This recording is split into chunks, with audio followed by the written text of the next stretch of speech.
This video contains spoilers at the 1001 mark.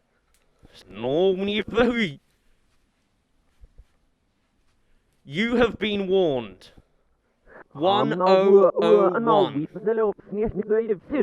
So, let's talk about Tenet, shall we? Finally, after months and months of cinemas being shut down and locked away, things are finally opening up for us to watch something on the big screen. I mean, I personally would have preferred the safety of my own home, but hey, I guess this is actually my job, so what other option do I have? And what a film to come back on! All throughout the rest of my life watching films, I always kind of missed the major important films of our generation as they came out. Only recently am I really on track with new Marvel films, and this is the first time I actually got to catch the release of a film created by one of the gigantic great directors of our time. So this is my first full Christopher Nolan experience. It had to be watched in cinema and everything. Now, my experience with Nolan is a little bit different to most, because when I got around to eventually watching all of his other films, I wasn't as much of a critic, just a dude watching movies. And what I saw was nothing too exciting to me. When I saw Interstellar, I loved the micro story in the middle, but the rest was just, yeah, obviously that was gonna happen. Inception as a whole I loved as a concept, and when studying the likes of Memento, I found that really intriguing, and felt like a genius for spotting the two-frame hint at the real story halfway through. Adding onto that with a broader knowledge of the world now, I realise how much of a fanbase surrounds a lot of Nolan's work. And so while before my new reviews were on things like just Pixar films and bad animations and whatever Disney is printing out these days, for this one, I'm supposed to go into this a little bit more differently. I've got to put my artsy mind into it, because this film is set to be more artistic and thinky than anything made by anybody else. Or at least Nolan certainly likes to push those boundaries. And boy are those boundaries being pushed. Clearly from just a single frame of any trailer footage you've seen of the film, it's obvious that this film is representing something that's never been seen on the big screen ever before. On the angle of spectacle and originality, this film is undefeated. You can probably hear 1,000 writers in the distance cursing at themselves for not having come up with it first. And as a fresh-faced movie analyst myself, I'm not used to the usual aspects that everyone drones on about. I don't care about the actors' quality of their performance. I know they're all professionals, so they're gonna do so well that I just don't notice it. Yeah, you know, the actors were great, cool, we done with that point? Like, what more do you want from me? Similarly, I'm not really one to talk about the soundtrack in particular, or even the editing for that matter. Usually for me, what I'm actually invested in is just the story, or even better, the premise and concept behind the whole production. Especially for a film like this. I mean, time inversion? Finding someone who's moving in reverse and working out how the physics of all that works out? Oh, that's my jam!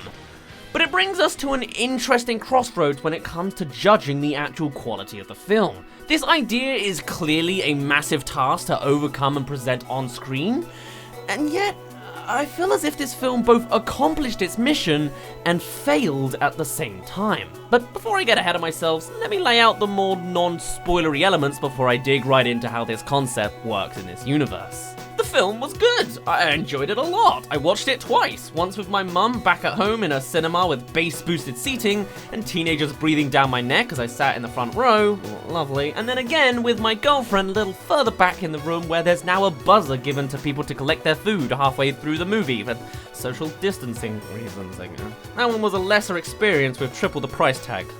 Thanks, my local cinema. But as one would expect for a Christopher Nolan film, the second watch is absolutely worth it. For reference, I probably only took in about 80% of the film on the first watch, but it still made plenty of sense when seeing the bigger picture. I mean, my mum could piece it together, so that's certainly a plus, but the second time around seriously helped to fill in that last 15% of information where the small details really came in together to sprinkle those little extra doses of content in there. But even now, I still don't have the full picture. There's about 5% of this film that's gone over my head twice, and it's not even because the film is so complex. Honestly, I don't even think it's that weird at all, but one major issue that all three of us couldn't help but notice was that the damn film was just illegible half the time. The audio production behind this film was a serious detriment to understanding the plot. Christopher Nolan famously dislikes using ADR and CGI and does everything on the day. But I mean, you've got characters mumbling, they're speed running their lines, they're hiding their dialogues under accents, and then shoving them underneath of a mask the whole way through. All the while, there's like 3 helicopters and a burning plane off to the side, effectively screeching down your ear hole and just meshing the whole thing horribly. It's completely illiterate storytelling and can only really be justified as a conspiracy to force more ticket sales, or prioritizing production over outcome. I mean, we got most of it, but it was still just awful. And yet, I would recommend this film to all sorts of other people, maybe even a second time. It has a spectacle that's never been seen before, and there are moments where I would just sit back and have the realizing moment of just, this all looks incredible. But I think that's kind of where my praises end. But before I get to that, if you've made it this far, then do consider subscribing. Only you can help out my unbalanced sub ratio, and I'll be releasing new reviews as stuff comes out this year, all throughout the end of this year. We're gonna be getting to double uploads per week soon. So Tenet. It looks incredible. As a spectacle, I want everyone to have seen this film at least once. But the more I think about it, the more it just becomes that. Shallow spectacle. Don't get me wrong, I think it's a great concept, but I would argue as much as the concept is everything about this film, they also kinda didn't do much with it either. Or when they did, they represented it poorly. I'll go into details later on, but what do they actually tackle in reverse? A bullet? A car? A person? And machine pieces. It almost makes it feel like Tenet is a prisoner of its own genre. Being an action thriller limits it to just exploring the fighty, shooty ideas of the concept. And while seeing that is all great, that's really all they cover. And even then, when it comes to explaining it all, it falls for the most amateur of approaches. It tells it all rather than showing it. The film is 50% in the heat of the action, and then after that, it's just back-to-back interviews, conversations, and exposition. Oh, we just did a step in the right direction. Time to chat to Robert Pattinson about our opinions of time before reporting to Dimple Kapadia about something or other. Oh, and Michael Caine's on the cast list, so let's give him a heist-old visit, and then rattle back to Elizabeth Debicki out on some fancy balcony. I'm not kidding, those are 4 back-to-back-to-back scenes. And while it's supposed to feel like a world-trotting adventure, the editing cuts do not show it. There's no traveling shots, no sense of movement, not even sleeping is allowed to be shown in this film, because twice in the movie they just skip ahead in time to the same room, awake some undetermined time later. It's both arbitrarily artsy almost, and also probably the outcome of a lot of executive meddling to rush the film into a 2.5-hour runtime. Really, what this film needs is an extended director's cut, but there's all sorts of glaring issues with the script that we will still have after that. How informed is the audience expected to be? Because on the one hand, they spend a good amount of time explaining inverted time, which, good. But with that, they rattle on about the grandfather paradox multiple times, although I'm pretty sure everyone and their mother has probably heard that one before, I mean literally in my case. But then fast forward to another chat, and an explanation for one element literally boils down to, yeah, you know the Manhattan Project? Yeah, it's basically that, but with a few changes. Like, what? How am I supposed to follow that? What's a pincer movement? Can you explain that in more than just a single throwaway line, please? But even forgetting explanations and concepts, the characters are just empty. The film is so focused on the execution of the idea of the film that most of the characters really don't have all that much going on. Our protagonist has no name, technically explained by the prologue of the film, but there's no character to him, just wanting to help out the damsel in distress and do his mission like the good little soldier he is. The things the characters often do don't feel justified by any real explanation other than that it's just what they do, as if they've been on a rail this whole time, their free will diminished by everything going to happen having already happened.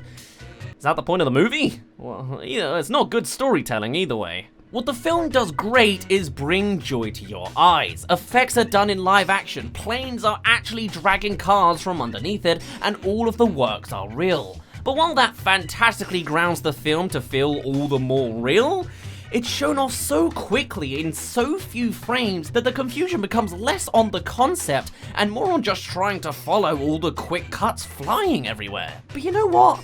I think this idea had some real longevity, and Tenet just blew it for the format it was in. The core concept at the center of this film I feel could go in so many more interesting directions, and even when tried in movie, the actual presentation on them was more confusing than the idea behind them. Let's talk about that. Come back to this video when you've watched the film now, as this is your official warning, as we are now going into specific spoiler territory from now on. Alright? So, time inversion, right? What a fantastic concept. There's a dual room with a machine that can invert entire people. Amazing! And they dabbled with ideas here and ruined them in the midst of things. How's about that interrogation scene where our baddie Sator is trying to get information from the protagonist about a location? And how he goes about getting the information by going through that same interview, but now in reverse about how it's in the glove box of a car or whatever. That's an absolutely astounding idea, but I still can't wrap my head around it. I'm not watching another 2.5 hours to watch one poorly executed scene again. With him speaking in reverse time and the sound of his voice speaking over the top, followed alongside the protagonist talking and his wife screaming, I can't tell what's going on. Which lines is he responding to and what lines did he actually say? Did he start behind the door using a speaker in forward time, and then when he learned about the BMW news continue to ask questions in reverse time to get more answers? Like, was it something like that? Why only show that concept once, skim through it, and then disappear? Or how's about that entire fight sequence the protagonist had with himself? Phenomenal! Though admittedly, I went into it the first time expecting it to be himself, thanks to watching Jack Howard's video on it. It was a good catch. What I didn't expect, and what absolutely got a bigger response from audiences in both cinemas, was the reveal that he was both antagonists coming out of each machine. One in reverse against the protagonist, and one going forwards against Pattinson, now that we know what the two machines do.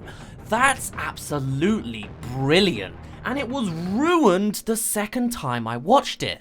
Next time we see Priya, the supposed mastermind behind the operation, she just outright tells us on some boat, tram, train thing she was on, that the two antagonists were the same person the first time that he encounters it. I didn't notice that the first time because I couldn't hear the damn audio, but come on! The showing reveal of it is way more gratifying than just telling us it's the same person. Also, why are these heists always planned and discussed about in the safety of open public air with buses, trams, and cluttered transport? Were they sick of the 20-odd scenes of discussing just being in a static room or something? Like, is that literally it to make it more interesting? Oh, whatever. And there's still floating questions I just don't quite get. There's no real payoff for the pieces of machinery we see being collected. I didn't catch either times that Kat thought the other girl jumping off was a source of cheating. I didn't realize the mission to destroy the art was failed because of the time inversion. I thought the baddie said that he had an instinct to move it anyway, advised by the future. Or why can you heal an inverted bullet wound by going back through another inversion dual machine? How are they even there at all? Technically, the whole masks don't make sense with inverted people having reversed chemical reactions and everything, as well as fire now becoming ice, but I'd be willing to put up with it. In fact, give me more of that kind of thing. More weirdness that comes with the inversion, please. Not just guns and armies. I also didn't realize that the people in the future were bad the first time round. I thought the idea was that there was a bad invention being made, and one scientist rebelled and sabotaged the invention by hiding pieces into the past so that it couldn't be built then. But then actually it was sent back with instructions to put it together and destroy the world in the past instead. Right, okay. But then on the flip side, I love that the baddies succeeded at first by doing a temporal pincer movement, going forwards and backwards in two teams over the same patch of time. And that whole finale sequence was just amazing to watch, seeing both teams just run side by side inverse to each other. I was confused about who they were shooting at, but I guess there are bad goons inside the buildings. There just weren't any real shots of them other than that one rocket in a window in the distance. But forgetting that, I love that you can see the end of the mission actually refold at the beginning. Sure, you can see each team reaching their final carriages at the end at both sides, but going in and witnessing the reverse explosion, you even see the car dragging the last two people to safety in reverse, all beautifully wrapped up. And let's talk about the elephant in the room, Robert Pattinson's character. Oh, if this was 5 years ago, I could just picture all the Tumblr posts already drooling over the secret tragedy of him realizing his old friend doesn't recognize him anymore. One's first mission is the other's last. Having a Doctor Who River Song story of being reversed to the friendship with the protagonist. It's how he knew everything about him with the Diet Coke and everything else. And the reveal that he goes back into the battle again. He runs into that bottom room, locks himself in, and takes a bullet from the goon. It's the only way to protect the protagonist, and he's the only one that can unlock the door in time. Ugh. And further to that, what I noticed the second time by myself, though I'm sure you've probably heard it plenty by now, way back at the Opera House, when the protagonist first discovers an inverted bullet, when watching again, you see that the guy who takes the shot and saves his life is none other than the red-tagged guy again. It's Robert Pattinson once again saving the protagonist before the events of everything else. And with the protagonist constantly debating the ability to change the past and make a change in the world, the ending, I guess, kinda leaves that open-ended. With the protagonist protecting Kat from an assassination, through a message and some more time inversion meddling, effectively changing events for a whole new opportunity going forwards. What does that mean? Does the protagonist actually have his way in changing events? Is this just a parallel universe, as Robert Pattinson briefly mentioned as being indistinguishable in perspective? Does all of reality stop from that final ending moment due to the paradox of changing events? Or if the past is saved and changed, with the protagonist going back in time, could he now add another element to the scene, reviving his friend and leading him to return the favor even further into the past at the Opera House? Or is that version of Pattinson just a version before he meets the protagonist for the last time? I guess it's all up for us to decide. The rabbit hole goes as deep as you want it to. Is there free will in this universe? Or is it all perfectly predetermined and wrapped up? Or does this open up into parallel territory? And if it did continue, where could this concept go even further? Thinking about all these possibilities is admittedly more fun than watching this movie again, because at least in this way the depths of our imaginations are challenged. Wouldn't it be cool to think that when they broke the lockpick in the gassed vault, the reason they managed to get through was not brute will, but Pattinson reverse picklocking it on the other side? Or wouldn't it have been better if we got to see Sator using the cyanide pill he was waving around near the end, only for it to fail as we know it was a fake for the protagonist's recruitment? In reality, this film takes an awfully simple and shallow approach to its premise and only makes things confusing through its rushed shot list and overbearing audio mixing, combined with a story with little emotional foundation, and I'm left wanting more. Technically, there is room to continue into a sequel or a series, but whether something like this could ever happen, I'm not too hopeful. I'd recommend this film to anyone maybe twice, but if Tenet continues as just an American shooty thriller, then I think I've seen enough. Give me more of the mystery, the puzzling, thinky scenes. I don't care enough to just see a car moving in reverse. This film was great, would recommend, but the idea deserved more than it got, and a more polished edit too. It's weird to explain, it had its ups and downs. I'd say keep it on your radar, but remain level-headed about it. Tenet has that wow factor in visuals, but the harder I think about it, the redder my face gets. My mum liked it, and I wouldn't mind it getting its own sagas, but if it's just gonna be a race car battle or something similarly standard, I'd refer to a bigger and better genre for the idea. It'll probably just remain as part of a list of solos and not an actual series, but for spectacle, it gets the top spot.